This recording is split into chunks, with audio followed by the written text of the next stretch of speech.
Hello again, and it's getting spooky, it's getting scary, it is time for Halloween, and it is New Game Plus does Halloween. We've got some great stuff coming up. Of course, as always, we have a review of perhaps my game of the year. I know that's really early to say that, but perhaps my game of the year. River City Girls, that's a sneak peek. We have some spooky games to get you through the middle block. And then we end on scary, I don't know, anime, robot, monster thing, Code Vein. That's spooky, I don't know, is it? It doesn't matter. But now we're going to go to something completely different. Ladies and gentlemen, we are here at PAX Australia 2019, and you can probably tell by this, it's a really big show. We're here filming all sorts of really cool content. We have a lot of cool stuff coming for you, so be sure to tune into next week's episode. But right now, I kind of love PAX because of a lot of things. There's people that we don't see all that often. There's people like Alice Clark running the Diversity Lounge, which is always a good sign. We've got Couch Warriors running tournaments. There are pins to collect, seriously. All these pins, they're like, people love them. So I guess kind of the other thing is that also there's people here. So like before we were filming this, literally 30 seconds beforehand, we just ran into a bunch of fans. It's amazing. It's awesome. So I guess kind of the thing is I would drop this mic and go run off and say hello to some more people, but I don't want to drop this microphone. But I'm looking forward to seeing what the rest of the show is like. So we'll see. So please check out our episode next week for more PAX Australia. Dig it. So I figured it appropriate, if we're going to discuss the next game that I want to talk about, to be on the mean streets of Okubo, to discuss River City Girls, the newest game from Way Forward Games, from Arc System Works as well. It's kind of a semi-sequel to River City Ransom, so the old classic side-scrolling beat-em-up. And I think to preface the review, I have to go into why beat-em-ups are both my favorite and least favorite genre of all time. And it basically stems back to the fact that when they first came out, they were a revelation. You had these reasonably high resolution, these reasonably good pixel art characters fighting these other characters. It was all great fun, and River City Ransom really was the first one to take it off and do something with it. But it has its limitations. Being 2D, everything has to kind of meet each other in line. So if you have them on a field where they can move up and down, as they meet, that's where the attacks meet. The problem with that, of course, is that it becomes hard to balance when they hit, also combined with when you can throw people. And that's always been the bugbear of a lot of beat-em-ups. You can throw people too easy, and throwing becomes too good. You get to them, you grab them, hit, throw. Hit, throw. It just becomes the easiest strategy. So when games come along like Streets of Rage and all these other classic beat-em-ups, you got to realize that they're very simple. Double Dragon's probably the other great example of that, where a lot of people have nostalgia for Double Dragon, but I don't think they've played it in a long time, because in its day, yeah, it might have been amazing, but it does not hold up. It does not hold up, and I know that's terrible to say, but there are games that do in that genre. So you have Dynamite Cop. Dynamite Cop to me is still the quintessential 3D beat 'em up. It has everything. It has quick time events. It has a reasonably open 3D playing field. Yeah, it still suffers from a lot of those issues. It's too easy to throw, all those kind of things, but it does enough with what it's doing, and it has enough fun with its story that it still stands to me as probably one of the best beat-em-ups. Enter Way Forward. Now, Way Forward, obviously known for a lot of fantastic B-tier titles. I don't think you could ever say any game they've ever made is A-tier. Maybe I'm forgetting something. But they have a great bunch of games to their name. And they really kind of do exist in their own microcosm, because they have a bit of a Nintendo problem. 90% of what they make is fantastic, in that every game they make is really, really good, and everything that I want from a certain genre to a point. But the biggest issue becomes the second. There's always one thing that's annoying. I used to call it a Nintendo problem. Everything about this game is great, but here's this one mechanic that they decided to install that just ruins it. And Way Forward have a real bad case of that. Mummy Demastered, I played that game, got right to this last part where you keep getting attacked by ghosts. You can't react them. They do like basically a full bar of damage the whole time. It's a Metroidvania, so there's a full bar of damage every time. And then when you die, your zombie rises and you have to kill your zombie to get it back. So now not only are you killing a more powerful version of yourself to get your items and weapons and health back, but you've got to fight ghosts. So they balance patched it. I played it and I was like, cool, I can finally finish this game. 15 minutes. There was one more boss. I was literally right at the end of the game. So they just do these annoying things that make me want to go from they're the best developer in the world to I goddamn hate them and I want them to die. Into River City Girls. They've come from Double Dragon Neon. Now, the easiest way for me to spot a pleb is for your opinion of Double Dragon Neon.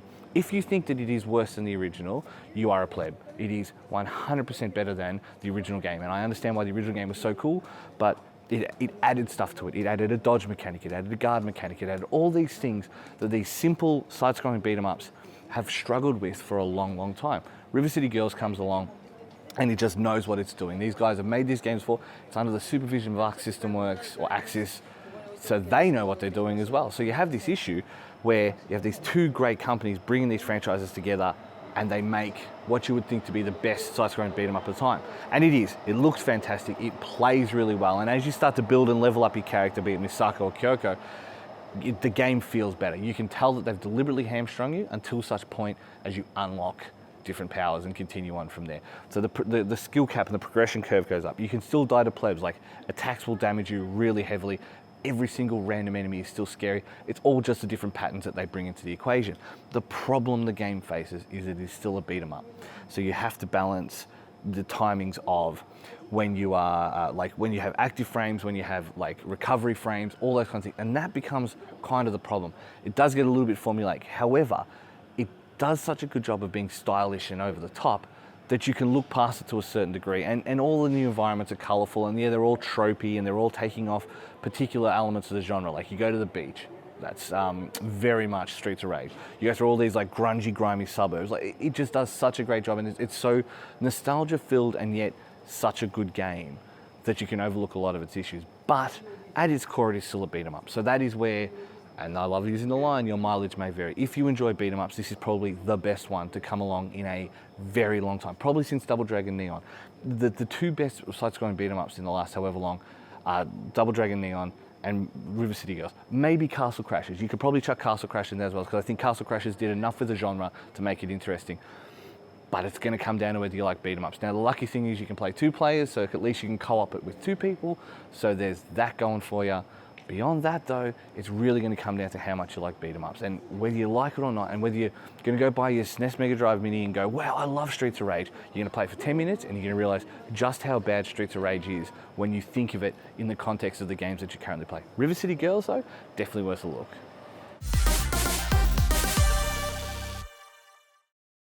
Well folks, we're finally here. October has rolled around and that means leagues of people across the globe are beginning to gear up for that very special time of the year. If you thought I meant Christmas, unfortunately I'm not thinking that far ahead. If you can tell by the very sinister lighting, I'm actually talking about Halloween. What was once a fringe festival steeped in Celtic roots has morphed into a worldwide celebration of horror-themed folklore and pop culture. So there's no better time than now to start grave digging and unearthing your favourite horror novels, or watching Night of the Living Dead with your best mates. Or, if you're in for a real scare, resurrect your favourite horror games. While there are plenty of great picks to choose from, I thought I'd take a slightly different angle this time around. With the Mental Illness Awareness Week that wrapped up earlier this month, I noticed concerns expressed by many people both online and offline about wanting to get invested in horror games, but due to the genre's tendency to rely on jump scares or extreme content for the sake of shock value, people who may suffer from anxiety or stress disorders can feel a little unsure of their well-being after consuming such media. However, the genre has diversified so much that there are still ways to get involved, mostly due to the insurgence of comedy-horror hybrids in the last 15 years, with Dead Rising still being the go-to example. While its premise is ripped straight from Dawn of the Dead, its goofy demeanour juxtaposes its penchant for grotesque zombie bloodshed, which not only works on its own, but its gentle jabs at movie tropes and consumerist culture serves as a nice nod to the source material. Lollipop Chainsaw is another one in this group. While it's hard not to walk into a room that's caked in blood and body parts, enough combat and acrobatic ability is given to main character Juliet Starling, so players never feel really too powerless. Plus, the hilariously hammy dialogue takes most of the edge off the unrelenting zombie apocalypse you see before you. If you see yourself as a horror traditionalist and prefer to soak in a foreboding and oppressive atmosphere, some developers have you covered already. Frictional Games incorporated a safe mode in their hit title Soma, which allows players to experience an amazing narrative without having to worry too much about enemies gnawing at their ankles. To take things one step further, modders managed to tweak the PC version of Alien Isolation to trap the rogue xenomorph in a vent for the entire game, so you can fully appreciate the game's lighting and beautifully brooding environments. Some might say a mod like that is quite counterintuitive, but if you pretend the name of the game is Isolated Alien, then you'll feel a bit better about the whole thing. Another great outlet to explore is the advent of asymmetrical multiplayer games. While Evolve kicked the party off to a rocky start, I still contend that Dead by Daylight remains the cream of the crop. The shock of being chased by a crazed player-controlled killer is offset by lobbying up with your best friends, helping them achieve a central objective and provides more than enough superficial frights. If you feel like you've played as a victim for too long, you can switch to a killer at your leisure, and the right amount of balance is applied so that all players are equal parts vulnerable and resourceful without wrecking the hide-and-seek flavoured tension. So you may be asking yourselves, why am I name-dropping all these games? To illustrate the point that you don't have to subject yourself to jump scares or edgy violence to enjoy horror as a genre. And much like veganism, the joys of horror can be enjoyed in more ways than ever before. Wait, that came out wrong. I didn't mean to imply that veganism was horrible. In fact, veganism's quite good. Point being is that whether you're behind a controller or watching the scare cam of your favorite streamer, the horror genre of video games can be embraced and enjoyed no matter who you are. So I guess spooky games is always one of those contentious topics, Shaney. Like, everyone likes different things out of horror games. What about you? I'm actually not the biggest fan of spooky games or maybe like jump scares as per se. Yeah, well, no, see, look, right there, like, I hate jump scares. Like, jump scares to me are like the single worst thing about, like, horror games. Like, if you can't establish tension without, like, jumping out and trying to scare me. I know, right? What the Jesus fucking... What did I do doesn't wrong, matter, man? Doesn't matter. Yes, I hate jump scares, but I agree with you. I hate jump scares and I think that they're, like, the worst part of most horror games. Like, Obscure and all that crap, I have no interest in playing Obscure. Like, it just doesn't do it for me. Don't lie to yourself. Like, I know you love it. Well, no, not Obscure. What's the other one?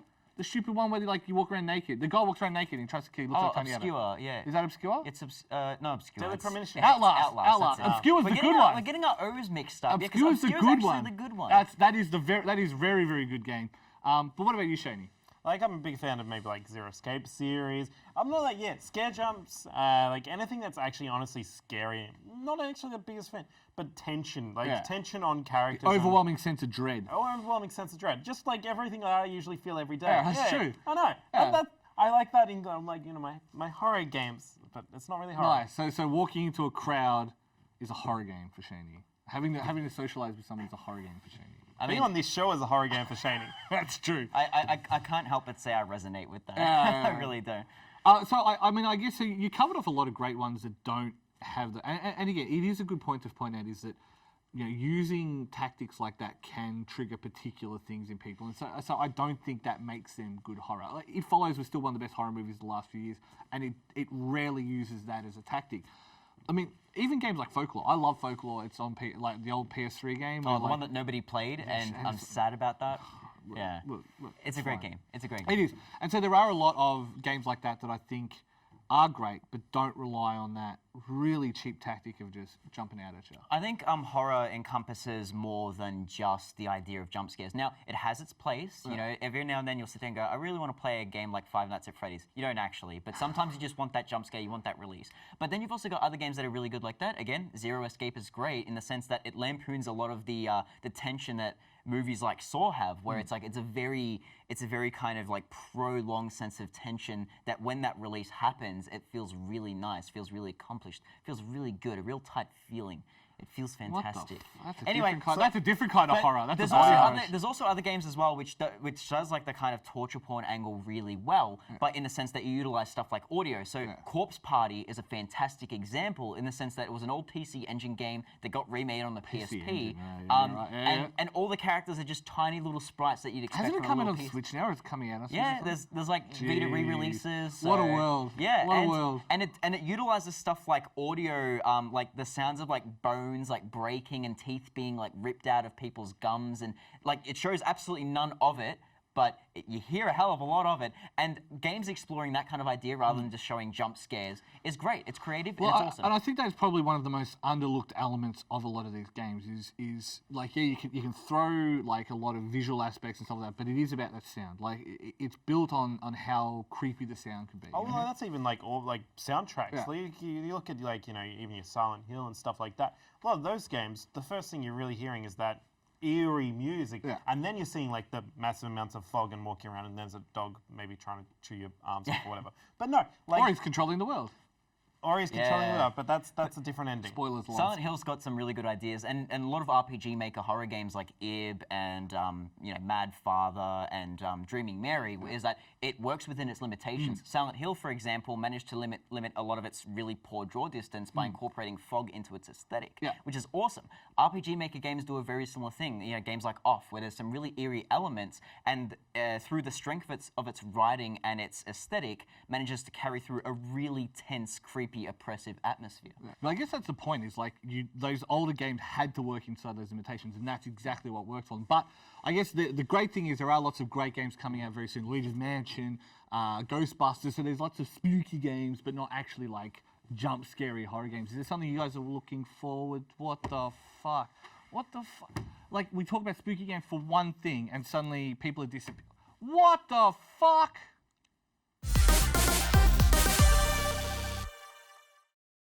Next up, Shane goes out to make some tracks in Code Vein. I have a love-hate relationship with the extended Souls series.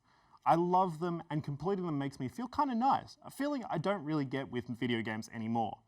But in reverse, they can sometimes make me hate myself more than a discussion at a family Christmas lunch. Yes, a discussion. With the rise of the Souls series brought a lot of other companies trying to make clones of the games with their own twists, but a fair amount of them couldn't recapture what made the Souls games great, their gameplay refinement and a sense of fulfillment after completing it, with maybe Neo being the closest. Until, of course, along came this wonderful game that, in my opinion, toppled the rankings of Souls-like games. Sorry, I couldn't see much. Couldn't keep straight. No, I'm talking about Code Vein. Code Vein is, how do you explain Souls games? Action-adventure RPG, voluntary torture device? Yeah, that's it. If you are familiar with Souls games, Code Vein feels like it's in the middle of Dark Souls and Bloodborne, but it also has a few of its own unique flares. Everything in the game, the players, your partners, even the enemies, all have a focus bar, which when filled can buff your character or be unleashed to launch your enemy. Your stats are linked and scaled to your classes, which fits a number of gameplay styles, and you can also hot swap between them within the menu throughout the whole game. Passive and active skills are locked to each class, but once mastered, usually by killing a number of enemies, they then can be used by other classes. While this system works well, it does mean that leveling up is not stat-based. It's just a number that your class's stats scale off of, which in my opinion kind of limits the diversity of character builds. But that's probably the only downside to the game I can think of, maybe except for graphic fidelity, but that's easily compensated by the striking visual design. Yes, it's an anime game, but from its robust character creation to its stylistic weapon and enemy design, it suits the post-apocalyptic environment without ever being bland. The story is paced well and engaging, but it does force in few annoying slow movement scenes. Most of these are optional, although they can unlock useful skills so there is a substantial gameplay reward, in addition to also simply just growing the depth of character storylines. The soundtrack is done fairly well, especially in some boss fights where the music ramps up as the fight progresses. With all that said, Code Vein easily takes the top position in Souls-like rankings. It does miss some of the refinements that From Software achieved in its later entries, but that took them about 3 tries. With Bandai Namco's making Code Vein this good on its first attempt, the future's looking bright for Souls-like fans. Proc was here, Lamau. So I guess the one thing that you learned from that review is that you never put your scripts into a writer's room to let everyone have their input, because that's how you get Proc was here, Lamau as the last line of a review. Yeah, is that the lesson that you learned from that? No, everything gets better by peer review, right? The closings of scripts. This isn't a journal on, the nocturnal musings of the Australian brushtail possum. Most of my reviews are, okay, I'm sorry. Okay. Well, no, that's how they've About written the Australian narratives. brushtail possum. Yeah, Shane reviews the Australian brushtail. Yeah, and then... Brushtails are shit, ringies are better. Is that the review? Because fuck brushtails, mate. They're so annoying. It doesn't matter. About Code Vein, the video game. Uh-huh. So I guess the question becomes, you obviously have a little bit of you obviously enjoyed your time playing it, but I mean, it is technically a Soulsy kind of game. It's all about the boss fights, let's be real. That's the genre in a sense that, Souls-like is about the bosses, and that's the one thing they do really nail down well. A lot of the other games that have had that title Souls-like, I think a lot of the things they miss is just that refinement on either bosses, boss fights, or just the almost experience you have during boss fights and difficulty when learning the boss fight, making sure you know what attack's coming next or how you actually react to each attack. This game does that really, really well, and like you do feel that kind of feel of like success after actually killing a hard boss. Yeah. Well, and again, because that is a lot of the reward. I mean, you know, people will go on about, oh, you know, how did you defeat this boss? Like, I remember the old Salt, even when it was kind of still a fresh meme, people were like, oh, how did you beat such and such and such? I don't know the names because I don't pay attention or care. You know what I mean? But like, so it's good to see that is what they picked up. But I guess the thing that kind of stood out to me, obviously, we've seen lots of the character customization, like the Marge Simpsons and Out of This World and all. And so that's fine, and that brings a lot of people in. But I guess the other thing that might appeal specifically is the fact that it's co-op. So Souls games have been very much based around co-op as well. Like you can always bring in your friends and stuff, but you usually have to have either humanity or it's some other like kind of requirement to actually bring in co-op players. This basically you just call them in. It's pretty much like almost drop in and drop out kind of co-op. It's done very, very well. And even if you also don't have friends to play co-op with, you've got this whole... Anyway, you have this whole partner system where you're playing with NPCs. That's true, yeah, I have seen that, yeah. So is this like, kind of like, it's almost a difficulty system in the sense that if you do want to go into the game and play it or in like hard mode almost in a sense, you take away all your partners. You say like, you know, I'm not going to bring you to the battle, whatever, and you don't bring in your actual friends because you maybe not have any actual friends. And then you're actually playing a Souls game. It's, single tier. And so you've got that kind of difficulty. Every enemy's focusing on you. You have to react to everything around you. And there's that added, I guess, difficulty / strategy. Well, see, that's a nice way to do that. Yeah, As opposed to having like an actual difficulty setting. Yeah, like I think it's better to just say, hey, here are the elements that you can use to make the game easier. And I think that's the way to do it. Is just have it incorporated into the game as like a core mechanic. Yeah, so it's like basically if you want to play it or maybe you're even stuck on a boss or something and like you want to have just that moment where you can recover and back off. Your ally or your co-op partner can always just jump in and take attention a little bit. Yeah. So you back off, heal. You'd also have like there's a few things that make it a little bit too easy in the sense that I think NPC heals are a little bit overpowered, like they can res you and stuff like that. Yeah, right. Okay. So that kind of stuff can break the game in a sense, but that's basically the difficulty setting. If you don't want to play with that, you don't have to play with that. Yeah, nice. Yeah, no, I mean, I like that. I guess the one last thing is like, obviously we've played up the kind of the Soulsborne-y side of it, right? But it seems a little bit borderline action RPG as well. I don't know, like just from watching people play. I'm only going off watching people stream and stuff. Yeah, so it kind of hits that middle ground where it's Souls game, or like Souls-based game, as well as the kind of almost looking like an action RPG. That said, there's still like the core, I guess, Souls-based, almost resource management, in where you've still got your stamina bar. You can't just go ham in on an enemy. You still have to make sure that you're got a little bit of stamina so you can back off if they're going to attack. You still have to make sure they're not going to kill you in one attack because that's a Souls game basically. If you get hit by the wrong attack, do they get like the sneaky behind, like where you just randomly walk through a pathway and then they stab you and you have to remember it, or is any of that stuff? There's a little bit of that stuff, like dead bodies on the ground. Are they awake or are they dead? But most of the time we're learning now that let's slash the dead body just to make sure that, or random mimic chest. That's a learned behavior right there. That is the definition of a learned behavior. Is the dead body dead or is it just faking death? Slash the body, kill it, make sure it's dead. Good advice from Shaney there. If you see a dead body and you're not sure, slash it just to make sure it's dead. But if you're not going to do that, you should definitely check out newgameplus.tv. We'll have some more spooky game coverage coming up very, very soon. There's some great spooky games coming out.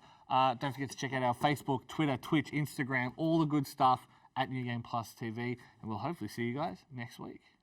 Spooky vision.